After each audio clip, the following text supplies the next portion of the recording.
Palavra do Senhor essa manhã. Abra sua Bíblia comigo. Na primeira carta de João. Primeira carta de João, capítulo 2. Eu quero ler com vocês o versículo 28. 1 João, capítulo 2, versículo 28. Que diz assim: Filhinhos, agora pois permanecei nele, para que quando ele se manifestar, tenhamos confiança e dele não nos afastemos envergonhados na sua vinda. Vamos orar? Obrigado, Senhor, pela tua palavra, e eu peço que o teu Espírito ele vivifique essa palavra nessa manhã. Ele faça essa palavra arder nos nossos corações. Dá-nos entendimento do teu querer, da tua vontade e das coisas que nos cercam nesse mundo, nesse tempo tão difícil que nós estamos vivendo, mas que é um tempo previsto pela tua palavra. Nada foge à tua palavra. E nós estamos aqui mais uma vez para abri-la, para entendê-la, para buscá-la, para receber de ti essa porção nessa manhã, e pedimos que o Senhor não nos esconda nada, porque estamos ansiosos para receber de ti. Em nome de Jesus. Amém. Glória a Deus. Queridos, nesse mês de janeiro, nós falamos todos os domingos sobre a volta de Cristo. E isso foi de propósito, para você ficar com esse tema aí, martelando na sua mente, martelando no seu coração. Jesus está voltando, né? A volta de Cristo, ela é iminente. E nós falamos muito sobre isso, muito por causa dos últimos acontecimentos, que de certa forma instigaram a nossa mente para pensar sobre esse assunto. Talvez na minha geração nunca eu tenha vivido um tempo como esse que nós estamos vivendo. Eu sou de 1960 e de 60 para cá não passamos por uma situação como essa. Passamos por muitos momentos difíceis, mas nem se compara com o que nós estamos vivenciando hoje. E hoje é o último domingo do mês, né? E, portanto, talvez dentro dessa série, a última oportunidade que nós temos, ou a penúltima, porque hoje à noite Flávio vai falar também dentro desse assunto, de meditarmos sobre esse tema e aprendermos alguma coisa sobre esse tema. Eu estava com esse versículo no coração já há algum tempo, desde que eu preguei a primeira vez aqui, que foi no início do mês de janeiro, sobre esse tema. Esse versículo já vinha ao meu coração. Filhinhos, agora pois permanecei nele, para que quando ele se manifestar, tenhamos confiança e dele não nos afastemos envergonhados na sua vinda. Quando a gente fala da vinda de Cristo, o que muitos de nós não percebemos é que estamos falando de um encontro definitivo, de um encontro para o qual não tem volta. Quando Jesus voltar, nós vamos nos encontrar com Ele. E esse encontro, ele pode ter duas conotações na vida da gente. Ele pode ser um encontro muito festivo, e a gente tem encontros festivos, né? Parece coisa de família. Família é assim, né? Tem uns encontros que são muito festivos, outros nem tanto. Quando nós ficamos um tempo afastados, eu, por exemplo, estou há 2 anos sem ver meu filho pessoalmente. O Lucas está lá na Austrália. Entrou essa pandemia e ele não pôde vir ao Brasil e está preso, entre aspas, lá na Austrália. Se sair de lá, não volta para lá. E eu creio que quando eu reencontrá-lo, vai ser um encontro muito festivo. Vai ser um negócio assim, estrondoso, não é? E existe também a possibilidade desse encontro com o Senhor Jesus ser algo tremendamente desesperador. É o que João está colocando aqui. João, ele diz que esse encontro, ele apresenta 2 possibilidades. Primeiro, uma possibilidade que diz respeito àquele grupo de pessoas que correrão ao encontro de Jesus com confiança. E o segundo grupo, aqueles que se afastarão dele envergonhados. Que situação, né? Eu estou aqui, Jesus vem de lá, e de repente quando eu vejo o meu Senhor, eu saio correndo para Ele de braços abertos, com um sorriso nos lábios, com um coração exultante, saltitante de alegria, dou aquele abraço e Ele me abraça. Eu tenho confiança para fazer isso. Eu sei que quando eu correr para Ele, quando eu chegar junto dEle, quando eu abrir os meus braços para abraçá-lo, Ele não vai dizer aquela célebre frase: nunca te conheci. Eu tenho confiança que Ele não vai dizer isso. Mas por outro lado, tem aquele que, ao enxergar Jesus, ao contemplar Jesus, ao querer partir para Ele, ele para, trava. Será que Ele vai me abraçar? Será que Ele vai me rejeitar? Não tem confiança. E por não ter essa confiança, se afasta dele, como diz o texto aqui, envergonhado. Envergonhado. Dois tipos de pessoas, duas situações que acontecerão na vinda do Senhor Jesus. Aqueles que têm confiança, manifestam essa confiança por quê? Porque o conhecem. Porque viveram uma vida de comunhão e intimidade com o Senhor. Porque ouviram a sua voz, porque conversaram com Ele, porque falaram com Ele, porque obedeceram a sua palavra, porque olharam as suas orientações e abraçaram essas orientações como as fiéis, as dignas, as verdadeiras. Abraçaram, contemplaram, cumpriram as suas ordens, porque sabem que amaram e amam o Senhor e sabem que são amados.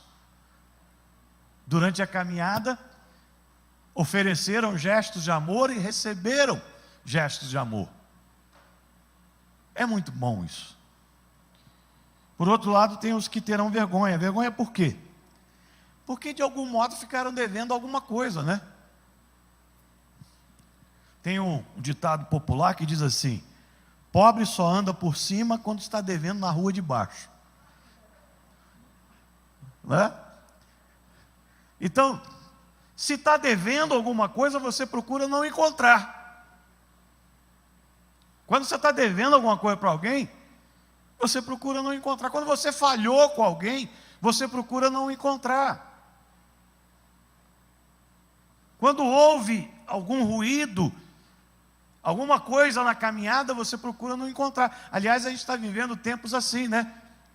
Eu falei de encontros familiares, mas tem encontros familiares que, de certa forma, não são agradáveis. Por quê? Porque nos tempos de hoje, as pessoas brigam pela internet, mas se esquecem que tem que passar o Natal junto. Se esquece que tem que passar o Ano Novo junto. E quando há esse encontro, às vezes acontecem algumas dificuldades, né? Esses que se afastarão, envergonhados, eles talvez façam isso pelo inverso dos motivos daqueles que se aproximarão com confiança. Ou seja, eles não tiveram comunhão, não tiveram intimidade, não obedeceram a sua palavra, não amaram o Senhor Jesus como deveriam amar, não se deixaram ser amados como deveriam se deixar ser amados. E aí esse encontro, ele toma essa característica que João fala aqui. Irmão, Jesus está voltando. Você pode dizer um amém? E aí? Como é que você fica nesse encontro? Ele vai acontecer. Ele está próximo de acontecer. Você está preparado para esse encontro? Onde é que você fica nesse encontro? Dentro da ótica que João coloca aqui para a gente. E o interessante, irmãos, é que essa advertência de João, ela acontece no final do capítulo 2, da sua primeira carta, como se fosse o ápice de algum assunto que ele desenvolve nesse capítulo como um todo. Ele vem falando, intercalando assuntos, e ele chega ao final, e no penúltimo versículo desse capítulo 2, ele fala isso aqui.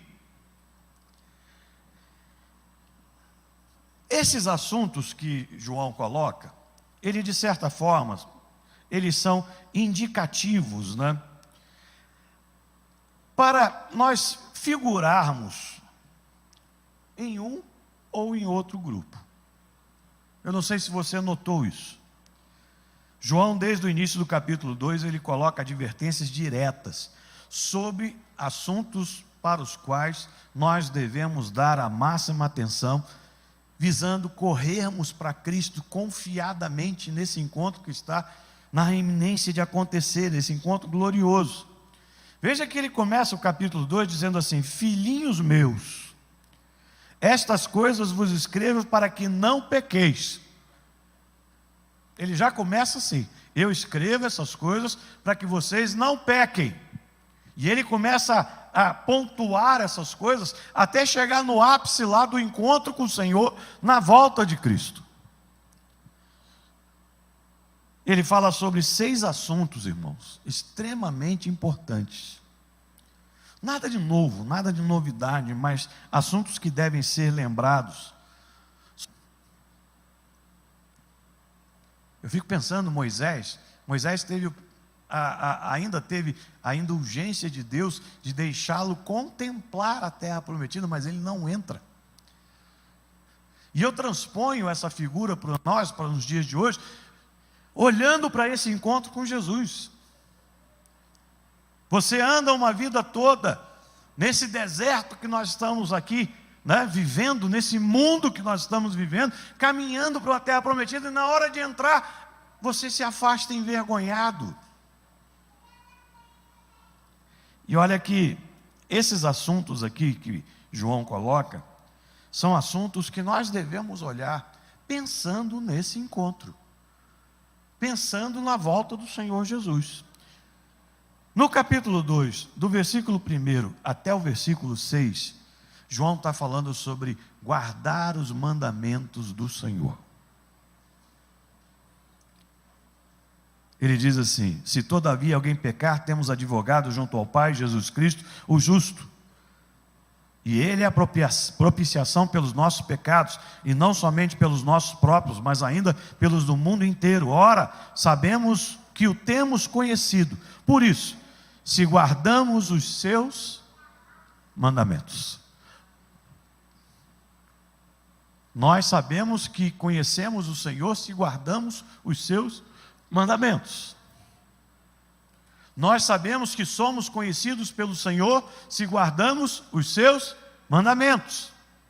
Ou seja, se guardamos os seus mandamentos, nós nunca ouviremos aquela palavra: nunca vos conheci. Essa é a grande verdade, irmãos. A garantia de que temos advogado, de que Ele é a propiciação pelos nossos pecados, está na obediência aos seus mandamentos. Não tem como. E ele continua dizendo uma coisa muito terrível e pesada. Ele diz assim no versículo 4: aquele que diz, eu o conheço, e não guarda os seus mandamentos, é mentiroso, e nele não está a verdade. Aquele, entretanto, que guarda a sua palavra, nele verdadeiramente tem sido aperfeiçoado o amor de Deus. Nisso sabemos que estamos nele. Aquele que diz que permanece nele, esse deve também andar assim como ele andou. Você sabe qual é a maior vergonha de um mentiroso? É ser descoberto na sua mentira. Você sabe por que muitos se afastarão envergonhados? É porque quando ele se manifestar, a mentira que eles vivem, que eles andam, ela vai ser manifesta também.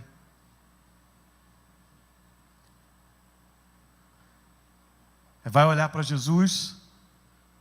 Jesus é a personificação da verdade, é a personificação da palavra, é a personificação dos mandamentos. Vai olhar e aí? Vai ficar manifesto a sua mentira.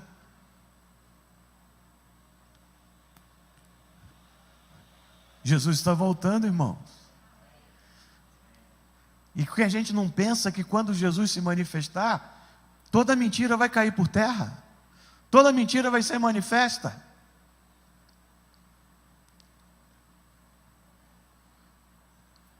João está nos alertando quanto a isso. Querido, guarda os mandamentos do Senhor. Você conhece o Senhor? Isso se manifesta pela guarda dos mandamentos.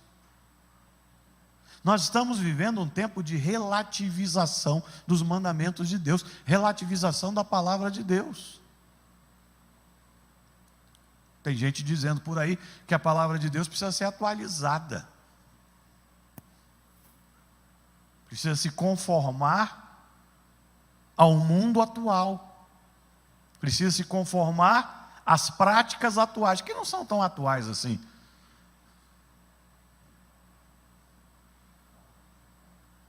E aí? Esse povo se esquece que Jesus está voltando. Esse povo se esquece. E se esquece que vai ser manifesta a mentira. Se esquece que tem duas opções: ou corro para ele, confiadamente, ou saio, cabisbaixo, envergonhado. Então, o primeiro assunto que ele trata é isso: guarda os mandamentos do Senhor. Faça como Davi: guardei a palavra, o seu mandamento, no meu coração, para não pecar contra ti. Tenha medo, medo mesmo, temor mesmo de pecar, porque Jesus está voltando. Então a gente precisa atentar para isso aqui. A segunda coisa que João fala, que a gente tem que olhar sobre a ótica da volta do Senhor Jesus, é o amor ao irmão. A partir do verso 7, ele começa a falar sobre isso: amor ao irmão. Ele diz assim: amados, não vos escrevo mandamento novo, senão mandamento antigo, o qual desde o princípio tiveste, e esse mandamento antigo é a palavra que ouviste. Todavia vos escrevo um novo mandamento, aquilo que é verdadeiro nele e em vós, porque as trevas se vão dissipando e a verdadeira luz já brilha. Aquele que diz estar na luz e odeia seu irmão, até agora está nas trevas. Aquele que ama seu irmão permanece na luz, e nele não há nenhum tropeço. Aquele, porém, que odeia seu irmão está nas trevas, e anda nas trevas, e não sabe para onde vai, porque as trevas lhe cegaram os olhos. Você tem alguma encrenca com algum irmão? Não é difícil ter não, irmão. Eu, quando estava preparando essa palavra aqui, eu fiz uma listinha.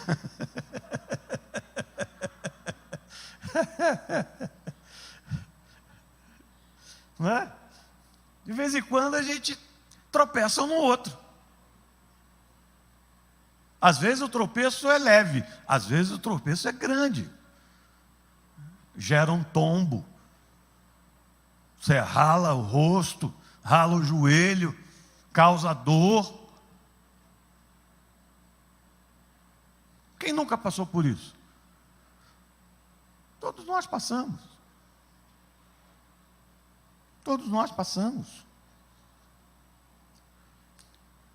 E os tempos de hoje, eu classifico como tempos de ódio.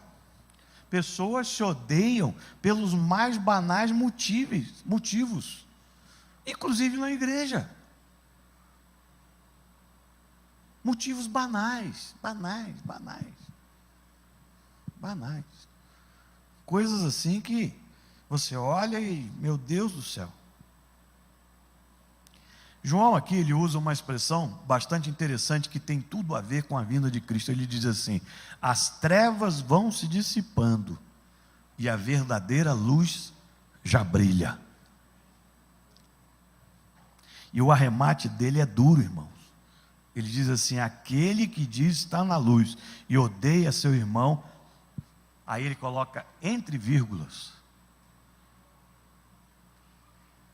Eu não lembro muito bem das classificações gramaticais de português, não sei se isso é um aposto, né? É um vocativo, é um chamativo. Ele diz assim: até agora. Olha o sentido temporal, Olha o sentido de tempo. Como é que ele dissesse assim: olha, o tempo está acabando, e você até agora está andando nas trevas. Você está odiando seu irmão. Você não perdoa o seu irmão. Não perdoa aquele que fez mal para você. Não perdoa aquele que te ofendeu. Olha, até agora, as trevas estão se dissipando, a luz já brilha. Ou seja, vai ter um encontro. Está chegando a hora. E aí? Irmão, eu não sou leviano nesse assunto. Ninguém odeia alguém de graça. Alguma coisa aconteceu. Essa coisa pode ser legítima ou pode ser ilegítima. Essa coisa pode ser verdadeira e não. Às vezes essa pessoa tem uma impressão errada. Mas alguma coisa aconteceu. Por isso perdoar não é fácil. Perdoar não é fácil. C.S. Lewis, ele diz uma coisa muito interessante. Ele diz assim: todos dizem que o perdão é uma ideia maravilhosa, até que elas tenham algo para perdoar. Falar para o outro perdoar é fácil, né, Latessa?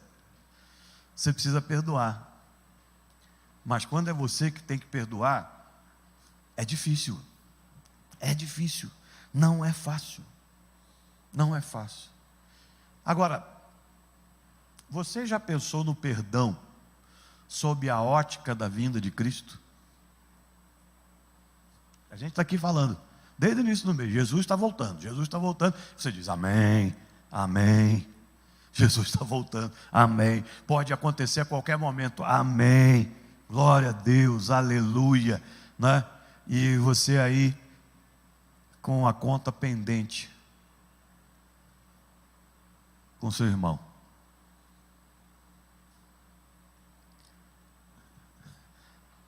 Teoricamente, ele vai para o mesmo céu que você.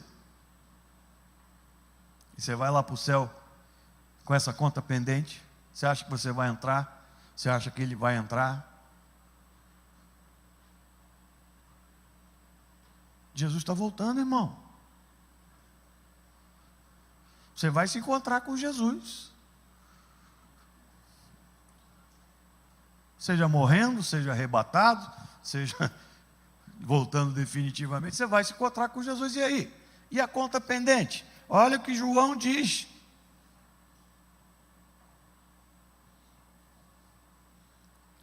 Não dá. É mãe que não perdoa a filha, é filho que não perdoa pai, é irmão que não perdoa irmão, é pastor que não perdoa pastor, pastor que não perdoa diácono, diácono que não perdoa pastor, ministro da casa de Deus que não perdoa o outro. E aí?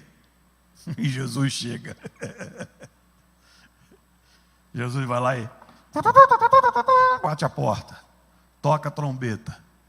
Aí você vai, né? Na alegrinha, até saltitante, quando chega perto, ele lembra assim: meu Deus, ih, cara, eu não perdoei, eu odeio Bolsonaro,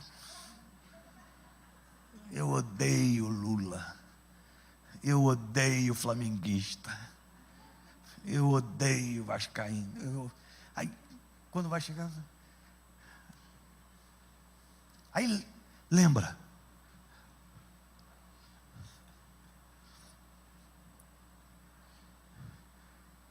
Se eu falar que Jesus está voltando, você vai dizer amém?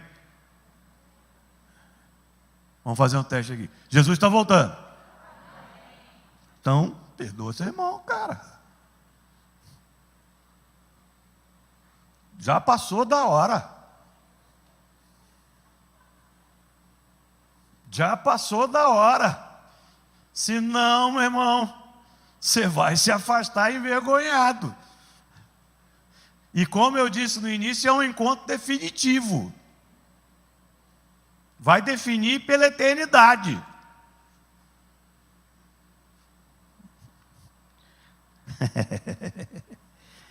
Oh, meu irmão. Meu irmão, meu irmão. Olha só o que ele diz nos versos 10 e 11. Aquele que ama seu irmão permanece na luz, e nele não há tropeço. Aquele, porém, que odeia seu irmão, está nas trevas, e anda nas trevas, e não sabe para onde vai, porque as trevas lhe cegaram os olhos.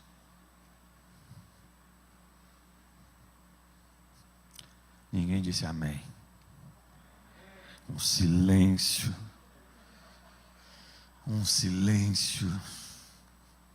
sepulcral, um silêncio covidal se faz na casa de Deus. Terceiro assunto que ele bota aqui: a vitória sobre o maligno. Filhinhos, eu vos escrevo porque os vossos pecados são perdoados por causa do seu nome. Pai, eu vos escrevo porque conheceis aquele que existe desde o princípio. Jovens, eu vos escrevo porque tendes vencido o maligno. Filhinhos, eu vos escrevi porque conheceis o Pai. Pai, eu vos escrevi porque conheceis aquele que existe desde o princípio. Jovens, eu vos escrevi porque sois fortes, e a palavra de Deus permanece em vós, e tendes vencido o maligno. Sabe como é que nós vencemos Satanás? Não dando ouvidos a ele. É assim desde o princípio. Adão e Eva, eles conheciam a Deus, mas deram crédito a Satanás. Quantos estão vendo a novela Gênesis aí? Confesse seu pecado, irmão.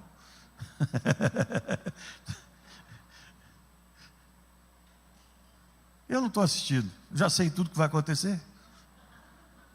Assistindo novela que eu já sei o que vai acontecer? Brincadeira, eu não assisto novela, não é? Então, está lá. Eles conheciam Deus, eles sabiam quem era o Deus, eles sabiam que Deus tinha falado para eles, mas foram dar ouvidos para o diabo. Foram dar ouvidos para o diabo. Nós vencemos o maligno assim, não dando ouvidos a ele. O diabo tem falado tanta coisa e continua falando tanta coisa, ofertando tanta coisa, apresentando tanta coisa como politicamente correta. E a gente que conhece a Deus, que conhece a Jesus, que conhece o Espírito Santo, que conhece a sua palavra, fica dando ouvidos. Fica dando ouvidos. O que aconteceu lá com Adão e Eva? Porque deram ouvidos a Satanás. Primeira coisa, primeiro sinal que aconteceu, eles se afastaram envergonhados. Afastaram-se envergonhados. Caiu alguma coisa aqui? Ah, não, foi aquilo ali, né? Foi o negócio do pedestal do baixo que baixou. Eles se afastaram envergonhados. Quando Deus veio falar com eles: Adão, cadê você? Se esconderam dentro do jardim. Quando Jesus vier falar com você na sua vida, o que você vai fazer? Até o dia antes deles darem ouvido ao diabo, eles se encontravam com o Senhor, dizia que iam conversar com Deus na viração do dia. Tinham intimidade, tinham comunhão, tinham liberdade. Depois que eles deram ouvido ao diabo, nós escondemos porque estamos nus. Ué, quem foi que te disse? Quem que você anda ouvindo, Adão? Quem que você anda dando ouvidos?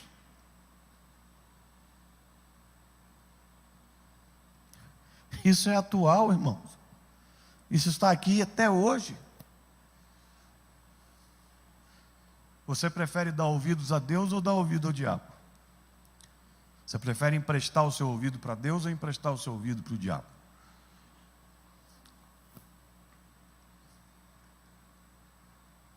diabo está falando aí direto, o tempo todo, pela mídia, pela literatura, o tempo todo, pelas imposições. E João acrescenta, coladinho com esse tema da vitória sobre o maligno, ele acrescenta o tema do amor ao mundo, que é o quarto tópico que ele coloca aqui. Ele diz assim: não ameis, versículo 15, o mundo nem as coisas que há no mundo. Se alguém amar o mundo, o amor do Pai não está nele. Porque tudo que há no mundo, a concupiscência da carne, a concupiscência dos olhos, a soberba da vida, não procede do Pai, mas procede do mundo. Ora, o mundo passa, bem como a sua concupiscência, os seus desejos. Aquele, porém, que faz a vontade de Deus, o que acontece? Permanece eternamente. Ou seja, vai para Ele confiadamente, abraça Ele confiadamente.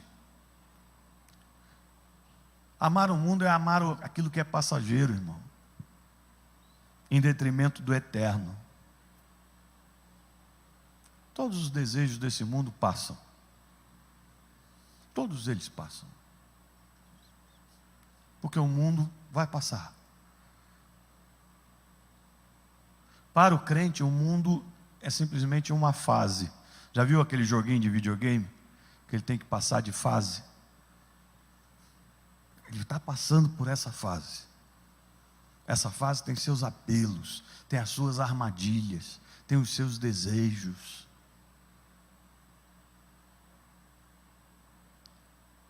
E a gente não entende que esses desejos são passageiros, mas a vontade de Deus permanece eternamente. E a gente não tem que amar isso aí, não. Não tem que amar, não. Em quinto lugar, ele fala de um assunto que é tremendamente importante para esse tema aqui. Ele fala dos anticristos. Quando nós falamos da vinda de Cristo, existe a figura do anticristo, com letra maiúscula, né, que é uma pessoa específica. E João não se esquece dele. Versículo 18, ele diz assim: filhinhos, já é a última hora. E como ouvistes que vem o anticristo, veja que ele coloca no singular, também agora muitos anticristos, no plural, têm surgido, pelo que conhecemos que é a última hora. Ou seja, ele fala da vinda de Cristo, ele fala do anticristo, mas ele diz que na última hora, nessa hora que nós estamos vivendo, nós devemos ter muito cuidado com os anticristos, no plural. Cristo quer dizer ungido. Anticristos. E ele diz que são muitos. Muitos. E que estão aí. E outra coisa que ele diz, olha só, versículo 19: eles saíram do nosso meio, entretanto não eram nossos, porque se tivessem sido dos nossos, teriam permanecido conosco. Todavia, eles se foram para que ficasse manifesto que nenhum deles é dos nossos. Então ele acrescenta que eles tiveram ou têm a sua origem no meio do povo de Deus, no meio da igreja. Anticristos. Tem o anticristo, aquela pessoa, né, que pelo que eu entendo da Bíblia, não é alguém do povo de Deus, e ele traz aqui anticristos que saíram do nosso meio, que têm origem no nosso meio. E como é que a gente reconhece quem são esses anticristos? Ele diz que a distinção para reconhecê-los está no fato de que negam que Jesus é o Cristo. Negam que Jesus é o Filho de Deus, negam que Jesus é o Messias, negam que Jesus é um ungido de Deus. Ô pastor, aí fica fácil, né? Identificar quem são esses camaradas. Eles saíram da igreja, a origem deles é na igreja, e eles negam que Jesus é o Cristo. Fácil. Se eu ver alguém pregando que Jesus não é o Cristo, eu já sei que é um anticristo. Será, irmão? Será que é fácil? Porque o próprio João diz que o intuito deles é enganar a muitos. Se eles fizessem isso, eles não iam enganar ninguém. Se eu convido alguém para pregar aqui, chega aqui, ó, Jesus não é o Cristo. Aí você vai dizer, esse aí é o anticristo. Não vai enganar ninguém. Mas olha, a verdade é que eles estão aí, eles estão trabalhando, eles estão ativos. Eles não fazem essa afirmação de que Jesus não é o Cristo de forma escancarada. Eles fazem de uma forma sutil. Eles fazem isso com sutilezas. E a gente tem que tomar cuidado. Eu vou dar 2 exemplos para você de como essas sutilezas, elas atuam nos dias de hoje e elas estão aí. Não sei se foi ontem ou anteontem, acho que foi anteontem. Eu recebi um vídeo, acho que quem me mandou foi meu primo, pastor Neuber Lourenço. E nesse vídeo aparecia a seguinte situação.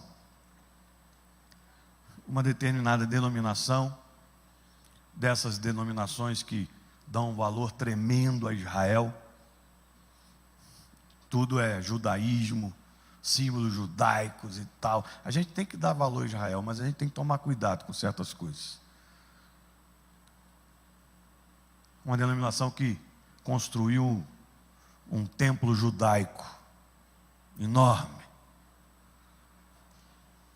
E de repente aparece um cidadão lá na chamada do culto, cidadão vestido de sumo sacerdote. Eu gravei até o nome, sumo sacerdote Flávio. Aí, Flávio. E o cara diz: se vocês vão lá no nosso templo, o sumo sacerdote Flávio vai receber vocês. E o cara vestido de sumo sacerdote do lado dele lá.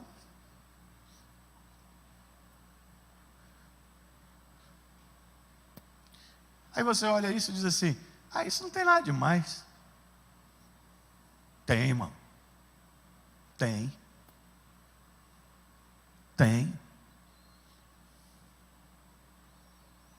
Quem é o nosso sumo sacerdote?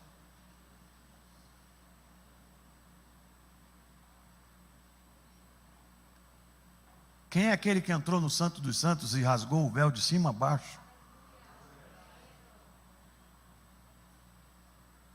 Quem é aquele que todas as coisas lá do judaísmo no Velho Testamento,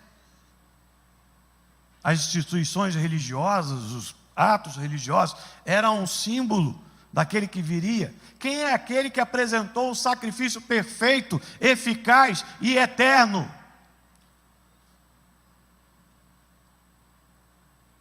Você precisa do sumo sacerdote Flávio?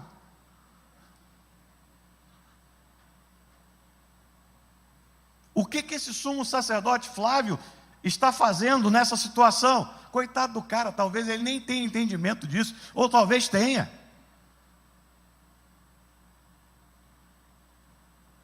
Sutilmente ele está dizendo o seguinte: Jesus não é o Cristo.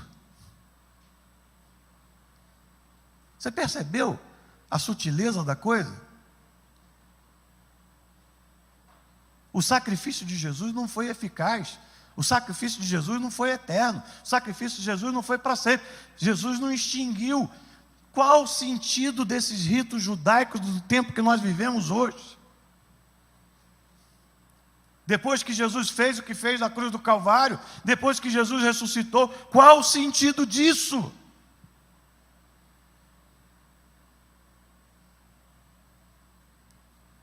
Eu não sei se para vocês fica claro, mas para mim fica claro. Tem uma sutileza aí no meio.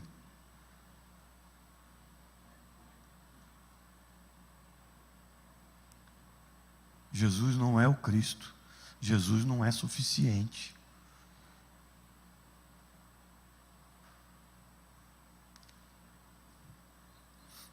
Vou te dar outro exemplo.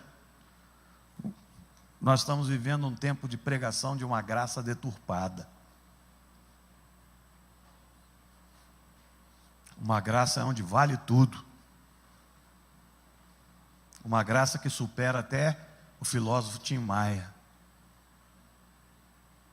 Que o Tim Maia dizia: só não vale dançar homem com homem, nem mulher com mulher. Isso já foi superado há muito tempo. E prega-se uma graça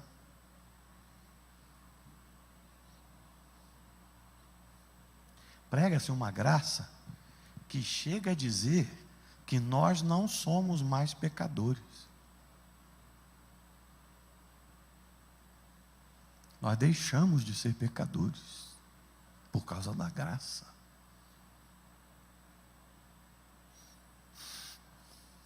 Aí eu me lembro de Paulo, Romanos capítulo 7. Desventurado homem que sou,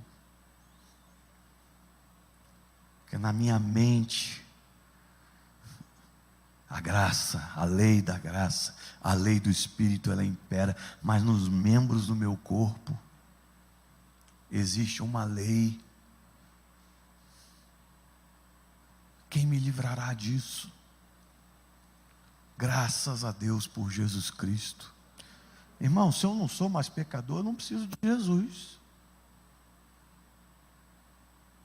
Eu não preciso desse advogado que João fala aqui no início do capítulo 2. Se eu não sou mais pecador, eu me basto. Vocês estão vendo as sutilezas? As coisas que são colocadas? Irmão, Jesus está voltando.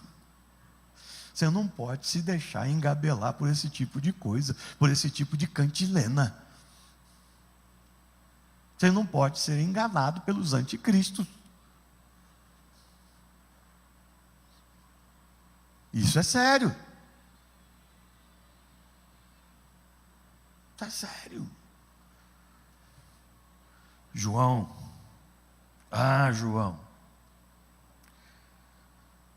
Versículo 20, ele diz assim: e vós possuís unção que vem do santo, e todos tendes conhecimento. Não vos escrevi porque não saibais a verdade, antes porque a sabeis, e porque mentira alguma jamais procede da verdade. Quem é mentiroso, senão aquele que nega que Jesus é o Cristo? Este é o anticristo, o que nega o Pai e o Filho. Todo aquele que nega o Filho, esse não tem o Pai. Aquele que confessa o Filho, tem igualmente o Pai. Permaneça em vós o que ouvistes desde o princípio.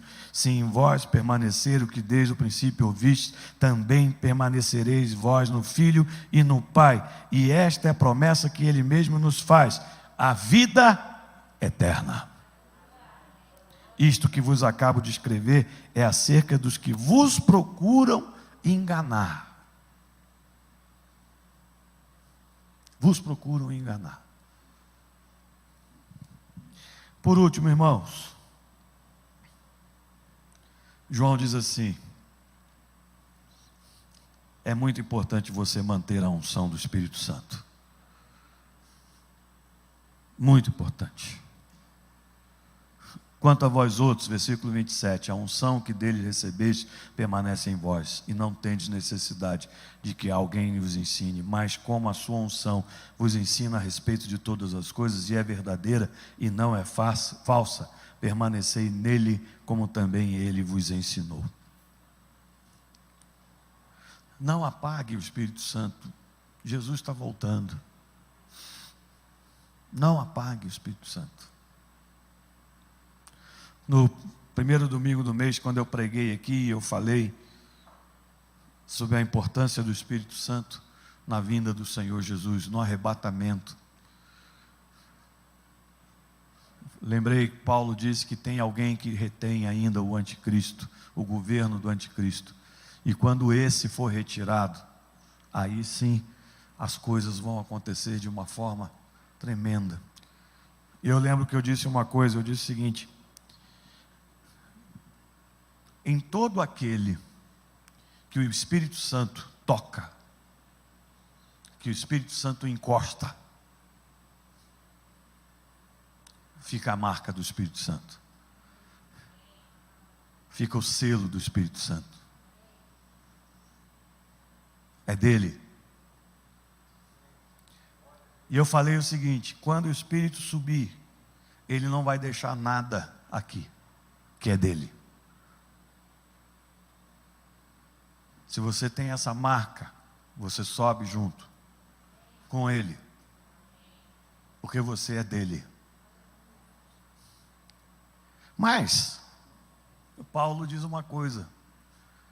Paulo diz assim: não apagueis o Espírito Santo. Não apagueis o Espírito Santo. Você já viu, né, na sua casa, né, ou no seu carro, vamos dizer, seu carro esbarrou um outro carro, ficou a marca ali, não ficou? Ficou a cor da tinta do outro carro ali. O que você faz?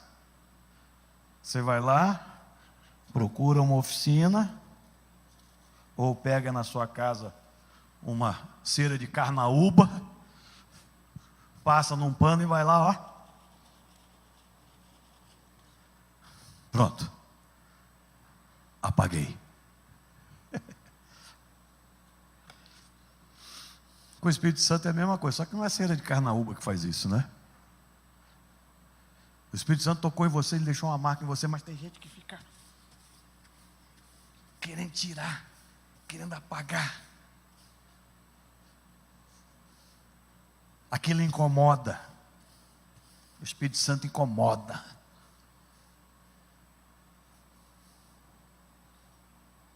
Porque o Espírito Santo, ele é luz. O Espírito Santo, ele se entristece. O Espírito Santo, ele corrige.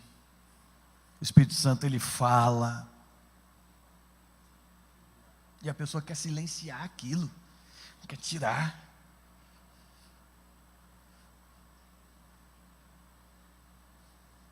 E Paulo diz que isso é possível. Isso é possível.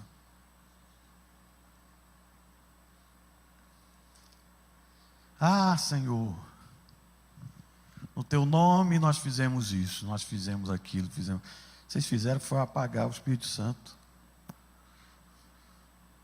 com a prática da iniquidade. Nunca vos conheci, não conheço vocês.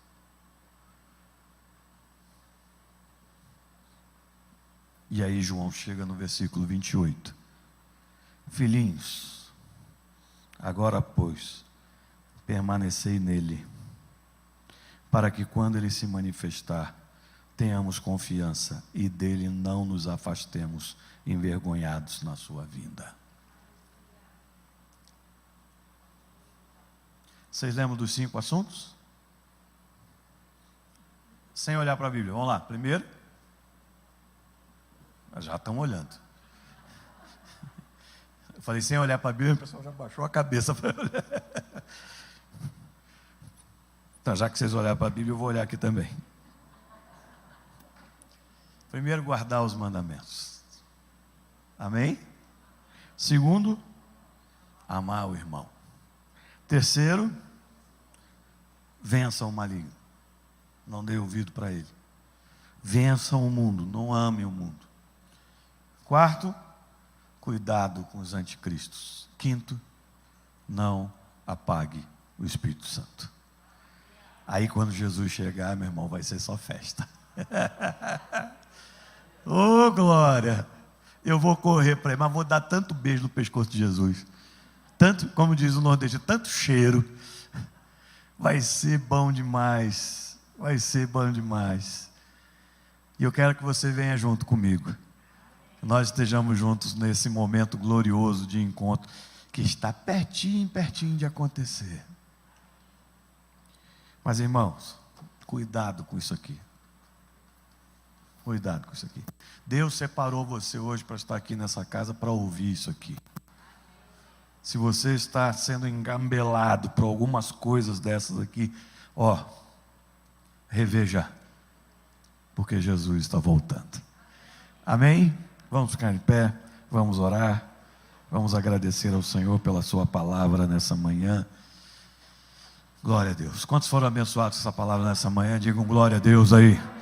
Aleluia. Diga, eu estou pronto para esse encontro. Oh, teve gente que não falou nada. Diga, eu estou pronto.